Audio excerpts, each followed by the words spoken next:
प्रकाश जी के कहानियों के संकलन से भी लिया गया है। तो भोला बहुत आसान है, तो कृपया ध्यान दीजिएगा और देखिएगा कि ये नाटिका क्या मैसेज दे रहा है। जय जी नहीं, इस नाटक का शीर्षक है तू भूला हुआ भगवान है। नाटक की ओर बढ़ने से पहले इसकी प्रेरणा और एक किरदार अब्बा स्वामी के बारे में जान लेना जरूरी है। मुनीश्वर भगवान के शासनकाल के समय भारत क्षेत्र के दक्षिण देश में उत्तर में एक हरिगुड़ नाम का नगर था। वहाँ एक नागप्पा नाम का श्रावक था। उनकी धर्म पत्नी कांडप्पा थी। वह दोनों ही षट आवश्यकों के निश्चय और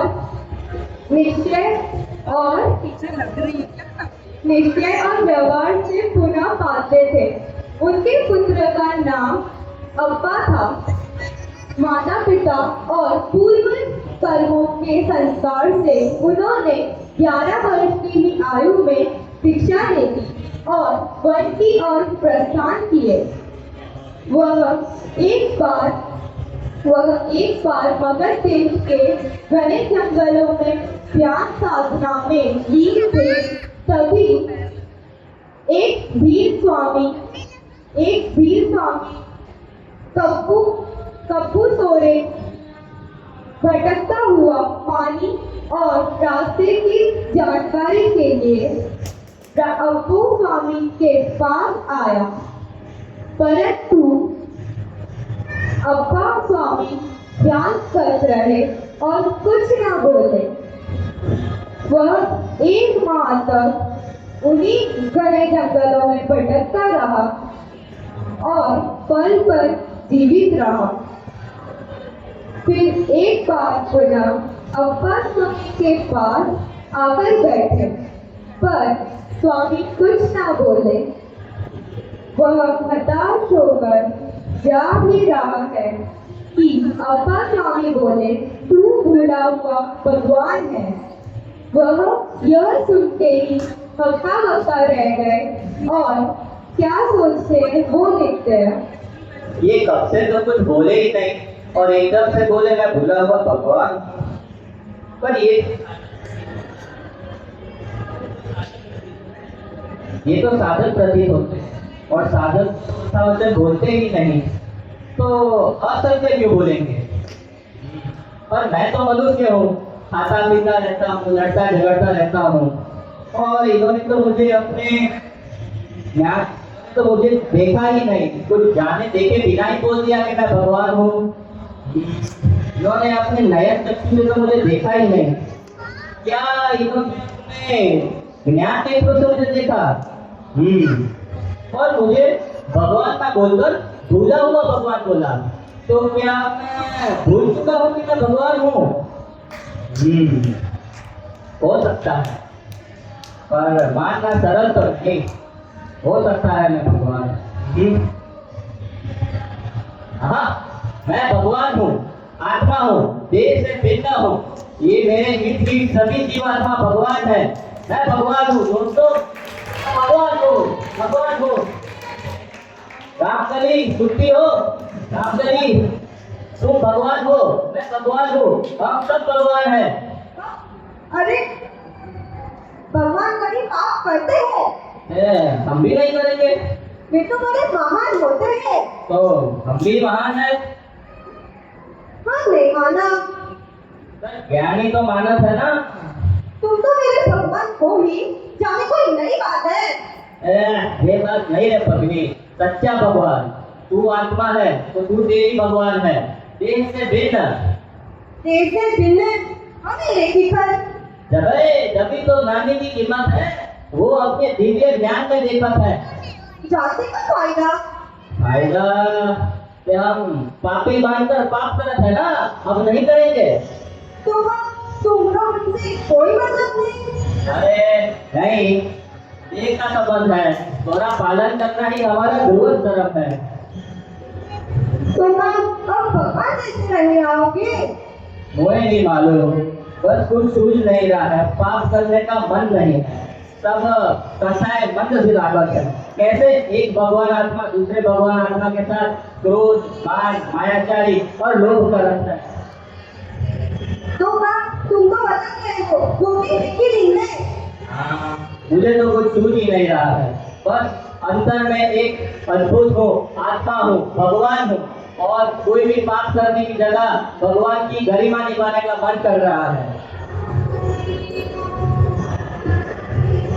एक दिन दोनों मरकर स्वर्ग में गए हुए, वहाँ समयपुर पाकर वहाँ से च्युत होकर कौशाम्बी के राजा शत्रुघ्न की मायावती रानी से भाई बहन के रूप में जन्मे और अल्पभव में दीक्षा लेकर मोक्ष को प्राप्त किया।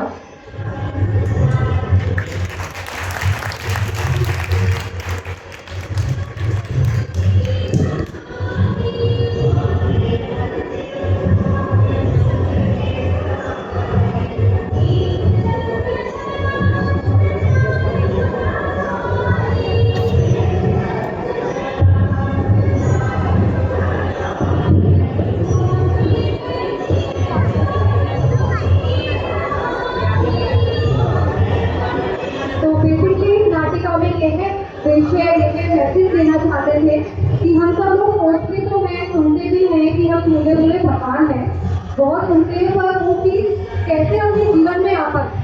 तो वो इसी के सोचने में कि मेरी एक लाइन है इसके अंदर कि जो हम अपने आप को पापी समझ के पाप करते हैं, जब एक बार माइंड को मैसेज ये देंगे कि भगवान है, तो शायद वो पाप करने से अपने आप को रोक पाएंगे। तो यही एक मैसेज देना था। बस पता ना और नहीं है, छोटे बच्चों ने बहुत मेहनत करके तैयार किया है। मेरा नाम है कानू की करुणा, और यहाँ पे ये कानू और कोई नहीं, हमारे गांधी स्वामी है। तो उनके बचपन का ही एक दृष्टांत यहाँ पे दिखाया जा रहा है जो उनकी करुणा को दर्शाता है। हाँ, पति परमेश्वर मतलब पति भगवान है वो, पर ऐसे नहीं, इसमें ऐसे बताया कि पति खुद तो भगवान है पर पत्नी भी भगवान है, हम सब भगवान हैं। और एक भगवान दूसरे भगवान के साथ कैसे क्रोध मान माया लोभवती पाप कर सकता है, ये मैसेज था ये नाटक का। अभी कानून की करुणा, चारों अनुयोग है वो विद्रावता दर्शाते हैं, है ना। तो इसमें जब गुरुदेव छोटे थे तब उन्होंने ये प्रसंग दिखाया है, वो टाइम पे कैसे उनको फीलिंग आती थी और वो सब, तो उसके थ्रू हम बताते हैं कि चरणानुयोग जीवन में कितना जरूरी है। पश्चिम क्षितिज पर हवा चल रही है, नीले गगन में कई लाल बिरंगी पतंगे उड़ रही हैं। कानू और उनके बड़े भाई तुषार वो भी पतंग उड़ाने के मजे ले रहे हैं।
देख भाई, हम ये कदम और मान्यता किसी को ही दे देते।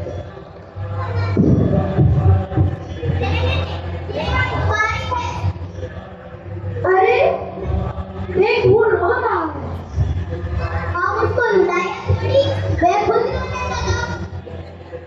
हम तो आनंद के लिए आए थे, रुलाने के लिए नहीं।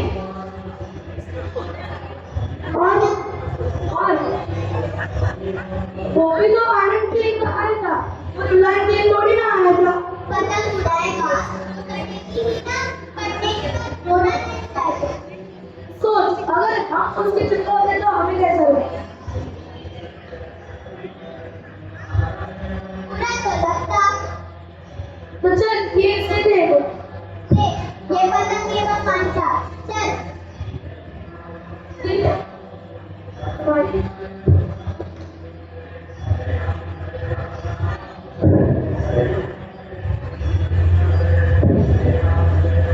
मगर मेरे कुछ मत करो। हम ये पतंग अब तुमसे नहीं लेंगे। हम अब ऐसा कोई कार्य नहीं करेंगे जिससे किसी को दुख हो। आज से मैं पतंग उड़ाने का त्याग ले लेता हूँ। चल भाई कानू, आज से मैं भी पतंग नहीं लूंगा। चल, हम जैन ज्ञान सिंधु पाठशाला चले।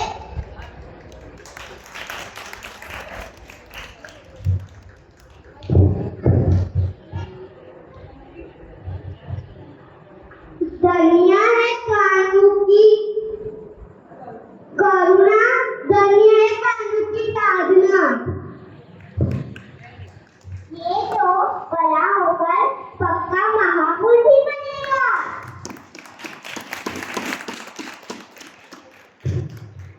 ये एक छोटा सा इंसिडेंट बताया था कांजी स्वामी जी की लाइफ से, जो कि एक्चुअल इंसिडेंट है।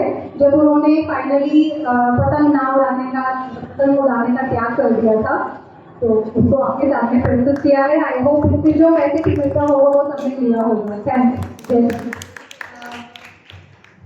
નાનપણમાં આવી રીતના કોઈને દુઃખ ના લાગે એવા જ ભાવ નાના હતા ત્યારથી જ હતા અને એનાથી એક પ્રસંગ એવો બન્યો કે સામે પોતે કંઈક કાર્ય કરે છે અને સામેવાળાને દુઃખ લાગે છે તો એ જ વખતે એ વસ્તુ ના કરવાનો એક નિયમ લઈએ છે અને આવા જ ઇન્સિડન્ટ છોકરાઓની લાઈફમાં પણ થતા હોય છે તો એ લોકો પણ આમાંથી ખૂબ પ્રેરણા લઈ અને ધર્મ માર્ગમાં આગળ વધે।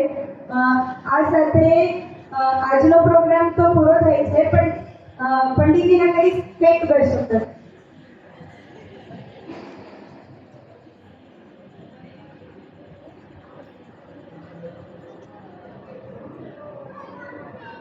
पूज्य गुरुदेव जी का जीवन वास्तव में पढ़ने योग्य है। जिसने भी नहीं पढ़ा हो वो एक बार अवश्य पढ़े। जीवन की बहुत सी घटनाएं हैं। एक तो आपके बड़ौदा की घटना है जब वो यहाँ के कोर्ट में आते हैं, यहाँ की घटना है। और आपके तो बहुत निकटवर्ती सारे जितने भी कॉलेज वगैरह के जो इंसिडेंट हैं वो सब यहीं आसपास के ही हैं। आप सब एक बार गुरुदेव जी का जीवन अवश्य पढ़ें। हमारे गुरुदेव का जीवन प्रेरणा देने योग्य जीवन है और वो साधना उन्होंने की, जो मार्ग हमको बदलाया, हम उस मार्ग पर बचपन से ही चले ना। जो बच्चे ज्ञान सिंधु की पाठशाला के अंदर इस ज्ञान रूपी सिंधु के अंदर डुबकी लगा रहे हैं और डेली कुछ नए नए चमत्कार हमको दिखा रहे हैं, तो वास्तव में इनके संस्कार के टीचरों की मेहनत दिखाती है। ये सब ऐसे ही आगे बढ़ते हैं, यही भावना। अशोक अंकल।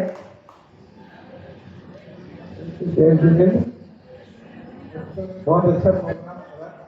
मुझे एक बड़े बच्चे का याद आ रहा है।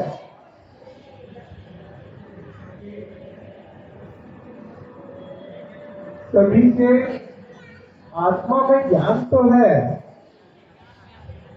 पर ज्ञान में आत्मा लेके आए तो ही मजा आएगा। समझे आप लोग? सभी आत्मा ज्ञान स्वरूपी तो है, पर जिस जिसके ज्ञान में आत्मा आएगा वो ही आगे करेगा। तो हम सब लोग यही भावना बनाए कि हमारे भी ज्ञान में आत्मा ही रहे, यही भावना है। ખૂબ ખૂબ ધન્યવાદ ટીપુ બાપુ। હા, અજીત અંકલને કહેવા માંગે છે એની પહેલા આ બંને નાટકનું ડિરેક્શન આપણે રેન્સી ભાભીએ કર્યું હતું, તો નાટક માટે અને ડિરેક્શન કરવા માટે ખૂબ તાળીઓથી આપણે એમને વધાવી લઈએ। અજીત અંકલ કંઈક કહેવા માંગે છે। सभी को जय जी ने वास्तव में तो अधिक संख्या होते हुए ये बात मुझे करनी चाहिए थी। फिर मैंने सोचा कि जो अभी यहाँ पर उपस्थित है वो सत्य रसिक उपस्थित है, मतलब आत्मा के रसिया है, तो एक बात, एक क्वेश्चन मैं आप सब लोगों को पूछ रहा हूँ, आप सब में से किस किस के पास मोबाइल है? किस किस के पास मोबाइल है? हाथ खड़े करें। किस किस के पास मोबाइल है? किस किस के पास मोबाइल है? सबके पास मोबाइल। आप सब जो मोबाइल है लगभग सबके पास टच स्क्रीन ही होगा। तो किस किस के फोन में व्हाट्सएप इंस्टॉल्ड है? व्हाट्सएप है ऐसे किस किस के मोबाइल? मैं मेरा भी आपको पता है। चलिए बहुत सुंदर, आपको बहुत मजा आने वाला। मतलब किस किस के मोबाइल में फेसबुक इंस्टॉल है? आपको पता है फेसबुक।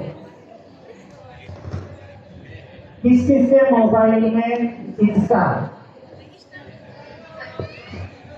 माता बहनों में इंस्टा का चलन बहुत ज्यादा रहता है। इंस्टा का सब में है। चलिए किस किस के मोबाइल में यूट्यूब इंस्टॉल है? बहुत बड़ी बात है। अब अभी अंतिम प्रश्न, किस किस के मोबाइल में विप्रागवाणी ऐप है? बहुत सुंदर, बहुत बड़ी संख्या में है वैसे।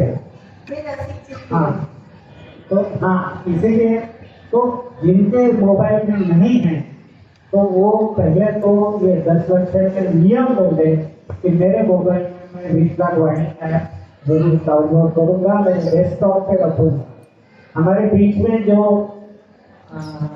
प्रवचनकर्ता के रूप में, विद्वान के रूप में आए, उनकी एक पहचान आप सब लोगों को तो जब हम उनका आभार करेंगे तब तो करेंगे ही, लेकिन मैं शेयर करना चाहता हूँ। ये अनेक वर्षों से मैं उनसे ऐसे ही जुड़ा हूँ, तो उस जुड़ने का कारण विप्रागवाणी ऐप ही है। क्योंकि विप्रागवाणी ऐप के ऊपर और कुन कहान फार्मास्यूटिक ट्रस्ट के जितने भी डिजिटल ये उपक्रम होते हैं, उनके पीछे अगर मुख्य हाथ किसी का है तो आदरणीय हमारे प्रवचनकर्ता राहुल जी भाई साहब का है। बहुत सुंदर काम कर रहे हैं। और अभी जो मुझे ये ख्याल जो है कि अभी जो कानूनी करुणा ये जो आपने सुना, तो मेरा आप सब लोगों से निवेदन है, अगर आपकी दूसरा ऐप है, डेस्कटॉप पे है, मोबाइल पे है, तो कहाँ कर्मबंध कथा 8 भागों में वहाँ पर लिखी हुई है। गुरुदेव श्री का जीवन जो है वो एक बार बिल्कुल तन्मयता से आप पढ़ लोगे तो गुरुदेव श्री के प्रति, और उन्होंने फिर अपने आप उन्होंने जो तत्व ज्ञान जो हमारे सामने खोला है, तो उस तत्व ज्ञान के प्रति हमारी एक अटैचमेंट एफिनिटी हो जाएगी। आप सभी लोग जब भी आपको समय मिले, एक बार सुनते सुनते सुनते 8 साल है कहां क्रमबद्ध कथा के अवश्य सुने।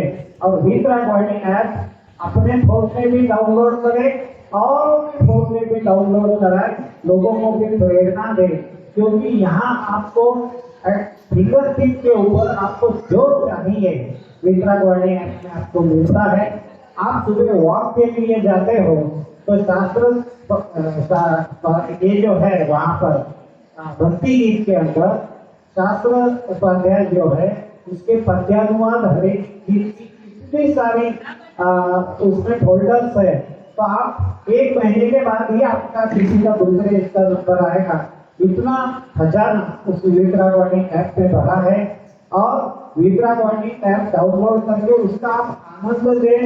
उसका एक तरह का स्वाध्याय है। गुरुदेव श्री के प्रवचन भी 2 टाइप में दिए हैं, राइट साइड पर है, 1-to-1 पर है। जो शास्त्र भंडार है उसमें पहले आचार्यों का है, फिर विद्वानों का है, इस तरह से फिर पूजन, कथा, वार्ता, ये सभी चीजें वहाँ पर है। ऑडियो फाइल आप जो ऑडियो सुन रहे हैं ना गुरुदेव श्री के, इसके भी प्रासंगिक प्रवचन करके अलग से विप्रागवाणी ऐप में आपको मिले। केवल आप देखेंगे तो विप्रागवाणी ऐप में ऑडियो में जाना, गुरुदेव श्री के प्रवचन में जाना, वहाँ आपको राइट साइड में तीसरे नंबर पे मिलेगा ये प्रासंगिक प्रवचन। तो उस प्रासंगिक प्रवचन में से कल जो भी संयम धर्म आएगा तो उससे आप देखेंगे तो 18-19 जो शॉर्ट्स है वो अलग से किए हुए हैं, और वहाँ पर जो ऑडियो भी है वो इतने व्यवस्थित किए हुए हैं कि इसमें कौन सी गाथा, कौन सा कलश, कौन सा ग्रंथ, कौन सा अधिकार, उस दिन का अगर कोई विशेष है तो उस विशेष की भी वहाँ पर विधान स्तोलम में आती है। आप सब लोगों से हाथ जोड़कर निवेदन है कि इस दशरक्षण पे नियम ले लेके हम वितरागवाणी कम से कम दिन में एक बार 10 बार हम व्हाट्सएप खोलते हैं, 10 बार फेसबुक खोलते हैं, इंस्टा तो दिन भर खुला ही रहता है। कम से कम एक बार मैं वितरागवाणी ऐप पे जाऊंगा और वितरागवाणी ऐप पे जितना अपना सब्सक्राइब बढ़ेगा अपने आप ये बाकी के ऐप के प्रति हमारी जो अटैचमेंट है और अपना जो समय उसमें जा रहा है वो अवश्य कम हो जाएगा, ऐसा मुझे लगता है। धन्यवाद। ज्ञान सिंधु पाठशाला में वितरण विज्ञान भाग 1 वो रेंसी भाभी, रजनी भाभी और सौरभ भैया लेते हैं, पर रेंसी भाभी कल नहीं है तो आज उनका हम बहुत अभिवादन करते हैं। तो जो भी उनके क्लास में मुझे लगता है 7-8 स्टूडेंट्स है ना। लास्ट ईयर तो ऐसा था कि उनके क्लास में सिर्फ 3 स्टूडेंट थे और कभी ऐसा होता था कि 1 स्टूडेंट रहता था और 2 टीचर रहते थे, पर दोनों भी अच्छे से पढ़ाते थे और इस बार भी बहुत अच्छे से पढ़ाते हैं। बच्चों को बच्चों की तरीके से एग्जाम्पल वगैरह बहुत अच्छे से देकर पढ़ाते हैं। तो हम रेंसी भाभी का यहाँ पे आइए, आपको कुछ पूछना है। रेंसी भाभी के लिए एक बार जोरदार तालियां हो जाए। आपको पढ़ाने का एक्सपीरियंस कैसा रहा? बहुत नया, मतलब मैं बिल्कुल भी टीचिंग लाइन से नहीं हूँ तो मेरे लिए नया था एक्सपीरियंस, और ये प्ले का एक्सपीरियंस भी बहुत नया है। बट मैंने 2 ही चैलेंज ये सोच के एक्सेप्ट किया था कि ये लाइन ऐसी है कि किसी को दिखाने के लिए तो है नहीं, अच्छा हुआ है, बुरा हुआ है। मुझे इतना पता है कि मुझे कुमार मुनि जी की पूरी कथा पता है, कान्हू जी की मैंने आई थिंक अभी तक मैंने लाइफ का कुछ भी नहीं पढ़ा, तो ये पहला प्ले है जो मैंने उनकी लाइफ का पढ़ा है। तो ये मैं सब अपने लिए करती हूँ। विज्ञान पढ़ ही मैं चाहूँगी मुझे दोबारा से मिले जिससे मुझे वो चीज़ें याद हो जाए। तो ये सिर्फ मेरे लिए है, मेरे माध्यम से किसी को भी कुछ सीखने को मिल सकता है, पर ये सब मेरे खुद के लिए है। अच्छा, पंडित जी के हाथ हम टीचर्स का बहुवार्ता करते हैं।